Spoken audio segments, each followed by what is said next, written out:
Hello friend, it's Amy Tangerine. I've got some fun things to share as I am a part of Altenew's Video Hop celebrating this release, and there are some giveaway opportunities, so be sure to stay tuned for all the details. This release includes my stamp collaboration with Altenew called Wild One, as well as Shine Bright right here, and the Shine On Layering Stencil Set. I'm using a journal that I just started. I've linked most of the products in the description box. Taking out the stamp set, it has this little insert card. Get out of your own way, craft your life. Some ideas here for you. I'll be sharing the process of how this journal page comes together, making the statement, craft your life. I'm applying the stamp to an acrylic block, and I am opening up a page in Paper Play, my latest book, that I wanted to add some stamping to. And what I realized is that I love showing you the process because I make mistakes all the time. This is the Easy Breezy ink from my collaboration, and I'm inking up this stamp and seeing that it's a little bubbly. I decided to add a little bit more ink on it as well for some reason, thinking that would solve it. And as I stamped this down, I remembered that you should actually take an eraser and just gently rub the eraser on the stamp. So I did that off camera. This is what it looks like.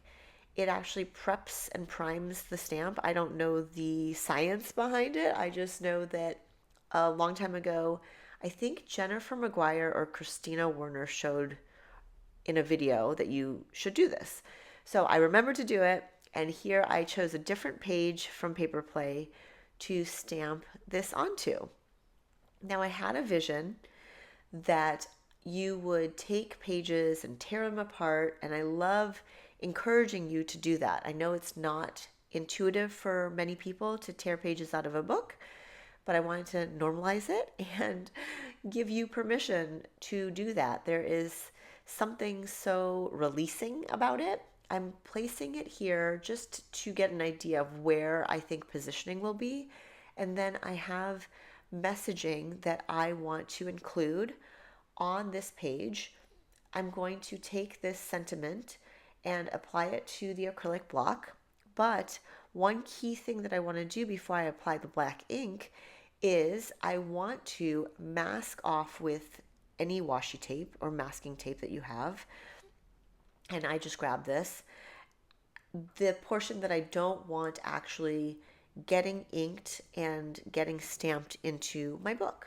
If you're new to my channel, welcome. My approach is pretty laid back, and I really try and encourage people of all ages and skill levels to get their creative juices flowing. Now I'm going to carefully remove the tape and place the stamping down here. It just says happy moments. Look at that.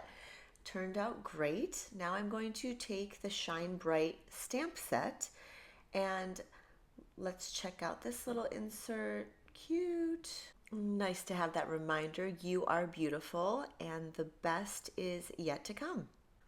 The best part of stamps is mixing and matching, and with this particular set, there's a lot of interchangeable phrases that you can put together. So I'm going to put beautiful in front of happy moments or on top of happy moments using Forest Glades Fresh Dye ink.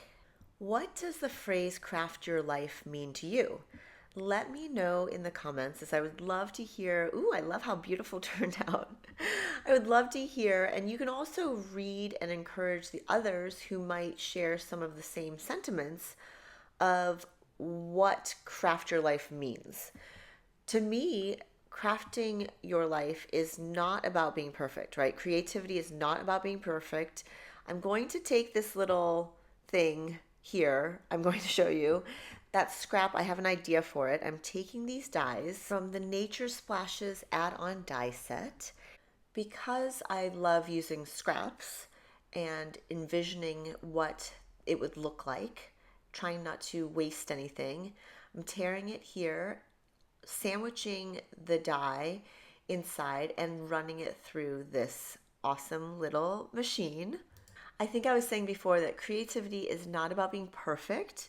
It's really about expression exploration and growth. There's an opportunity to learn something. Oh, look at how good this looks. Wow, I kind of like the other side too, but not for this project. So fun. And it looks as if it's already painted on. You obviously didn't see me do any painting yet, but that's the beauty of these papers from Paper Play, these pages that you tear apart to make your own art. Now that I am looking at this, I decided to tear off that top part, even though I was planning on using scissors to cut it off. I changed my mind. I try to not overthink things, and I encourage you to do the same. Of course, there are times when you don't want to go with the flow, you want it to look a certain way. That's totally fine too. This is the reindeer moss cardstock, and it feels really nice and smooth. And here is the green gold. I have an idea to cut out strips so that I can run them through the die machine again, because I love the way these leaves look. It's something about the shape, the size. I feel like it's perfect.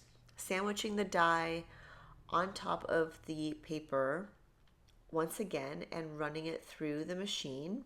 This is the Mini Blossom die cutting machine, which is the perfect size in my opinion. Every time I take this out to use it, I enjoy it so much that I feel like cutting all the things. So I have starting points later on that I can easily reach for. Look at how perfect that is. Made sure to cut the same ones in green as well. This just feels so satisfying to me. Look at this little bunch. It's so cute. Now we're going to take one of my favorite supplies, which is watercolors. And I encourage you to allow yourself to get a little bit messy. Feel how it feels to just put some paint stripes down, paint lines, paint splotches in colors that you enjoy, and don't have expectations of how it's supposed to look. This touches back on the perfectionism that I think holds a lot of people back from trying creative new things. So I encourage you to let it be messy and maybe try a playful approach when it comes to this type of painting and exploring. You can always cover it up. That's what I like about this and crafting and creating in general. We are always learning, unlearning, relearning, getting messy. Taking this stencil, I waited until the watercolors were dry, I think. Taking this mini blending brush and the ink called Berry Cool, which is from my collaboration inks with Altenew. I'm also taking another color, Forest Glades again, and I realized I probably should have taped this, and I let go, but I've lined it up, or I tried to line it up so that it could be accurate, and it looks pretty good. I'm going to do the same thing over here and fast forward this video a little bit. Part of creativity is exploring and letting yourself play.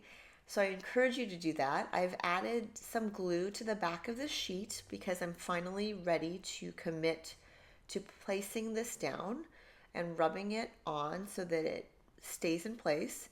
Now I'm going to add a few more because I love the idea of layering and combining elements.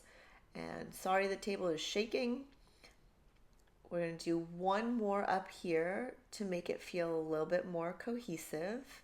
I love that. Now I've added glue to the back of this leaf pattern that I just love. I love the way it looks. It's so beautifully cut with this cardstock. I love the color. I'm going to add this one with glue coming down from the top like so. Beautiful. Pressing down. And then for this one, I actually want to make a little snip here to cut off this part. And I think that that's probably a better place for it. I swear I could glue these on all day. They're so fun to piece together. Taking these Hawaiian Shores brush and fine tip pens, I'm choosing the color Honey Drizzle, and I'm simply drawing the lines with the brush tip. Now, there's no reason to overthink this. It's simple. Taking the black and adding the journaling surrounded by. That was with the fine tip, switching to the brush tip to finish off the journaling. This is such a good reminder every time I put anything down in my journal, is really all about allowing yourself the freedom to experiment, knowing that the most meaningful creations often come from the messy and the imperfect. It's okay if things don't turn out exactly as you imagined. What matters is the courage to try different techniques and the joy you find along the way. Your creativity is a unique gift. Allow it to flourish and give it space to grow without judgment. And make sure you love on yourself. Here are some hearts going down. Before we see how the page turned out, the giveaway details on the $300 in total prizes are in the description box below. So be sure to give this video a thumbs up and leave a comment. Anything you want to share about your love for crafting and creativity. Thanks as always for watching this video. Subscribe if you haven't already. We are so close to 60K, which is so cool, and we will definitely be celebrating that in a big way. Remember to craft your life surrounded by beautiful, happy moments, my friends.